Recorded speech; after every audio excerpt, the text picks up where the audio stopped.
तो electric slag welding देख रहे हैं। इस प्रोसेस में ये आर्क वेल्डिंग का एक टाइप है इलेक्ट्रिक स्लैग वेल्डिंग।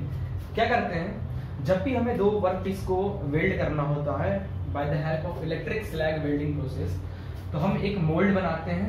ठीक है, दो वर्क पीस को हम पास में रखते हैं, उनके बीच में हम गैप रखते हैं, एक मोल्ड हम जनरेट करते हैं। मतलब जैसे कि ऐसा पूरा बॉक्स जनरेट करते हैं, उस बॉक्स में ऐसा कैविटी बना होता है। ठीक है, उस बॉक्स में ऐसा कैविटी बना होता है। ठीक है, और एक वर्क पीस हमारा इधर होता है और दूसरा वर्क पीस हमारा इधर होता है। ठीक है, तो ये हम कैविटी मोल्ड बॉक्स रेडी करते हैं। ठीक है, मोल्ड बॉक्स रेडी किए, यहाँ पे हम पाउडर फॉर्म में, यहाँ पे हम पाउडर फॉर्म में SiO2 सिलिकॉन बेस्ड स्लैग का यूज करते हैं। पाउडर फॉर्म में रहता है। और ये जो आपका इलेक्ट्रोड है, ये आपका ब्लू कलर से जो दिख रहा है इलेक्ट्रोड है, ये रोल फॉर्म में इलेक्ट्रोड हमारा रखा हुआ है। इलेक्ट्रोड हमारा पावर सप्लाई, ये है पावर सप्लाई। तो पावर सप्लाई से इलेक्ट्रोड कनेक्ट होता है और उसके अर्थिंग से हमारा वर्कपीस कनेक्ट होता है। ठीक है, तो ये हमारा है होल्डर। ठीक है, ये हमारा है मोल्ड। ठीक है, वर्कपीस। तो जैसे जैसे ये अब ये हमारा इलेक्ट्रोड जो है, हम मोल्ड के अंदर तक इलेक्ट्रोड अपना डालते हैं, मोल्ड के अंदर डालते हैं, और जैसे मशीन को स्टार्ट करते हैं, ये इलेक्ट्रोड क्या होता है, आर्क प्रोड्यूस होता है। इस इलेक्ट्रोड के आर्क प्रोड्यूस करने से, हीट प्रोड्यूस करने से, ये जो स्लैग है, ये स्लैग जितने स्लैग हैं ये सब पिघलने लगते हैं और पिघल कर ऐसे सेटल होने लगते हैं। सेटल होने से आपका जो वर्क पीस है, मेटल यहाँ पे सेटल होने लगेंगे, तो वर्क पीस है आपका पूरा वेल्ड हो जाता है।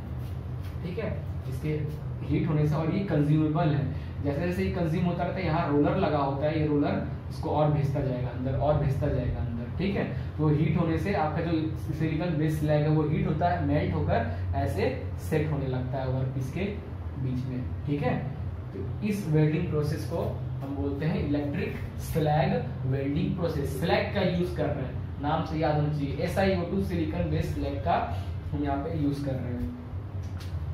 तो above 75 mm,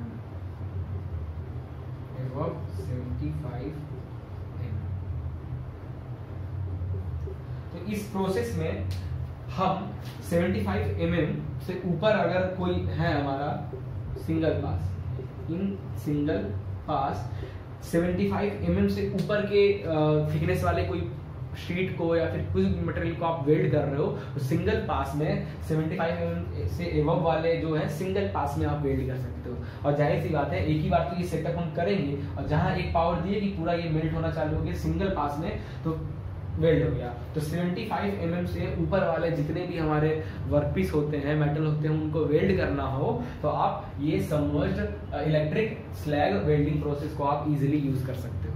ठीक है, इलेक्ट्रिक स्लैग वेल्डिंग प्रोसेस को आप यूज कर सकते हो।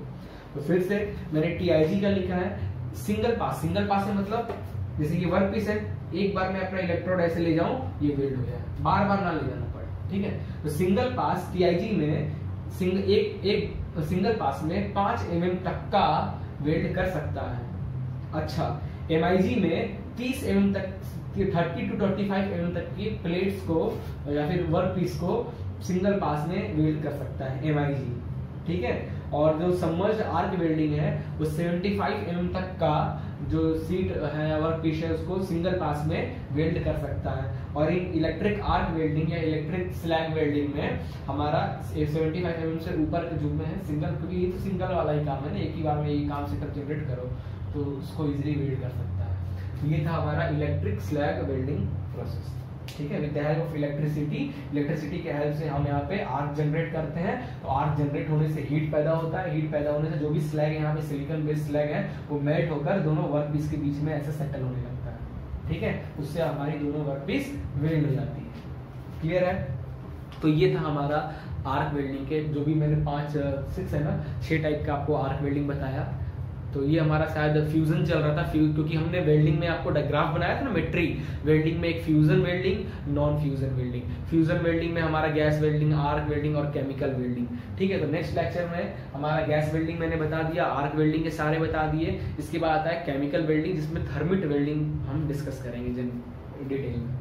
ओके, तो अगर आपको ये मेरी वीडियो पसंद आ रही है तो प्लीज लाइक करें, शेयर करें और बेल आइकन को आप प्रेस कर दें। अगर आप ये टॉपिक पढ़ रहे हो तो आपको जो भी मैं जब भी डालूं आपको लेटेस्ट अपडेट इसका मिलता रहे। ठीक है, लाइक जरूर करिएगा भाई, थोड़ा बहुत मेहनत का हेल्प तो होना चाहिए। ठीक है, थैंक यू।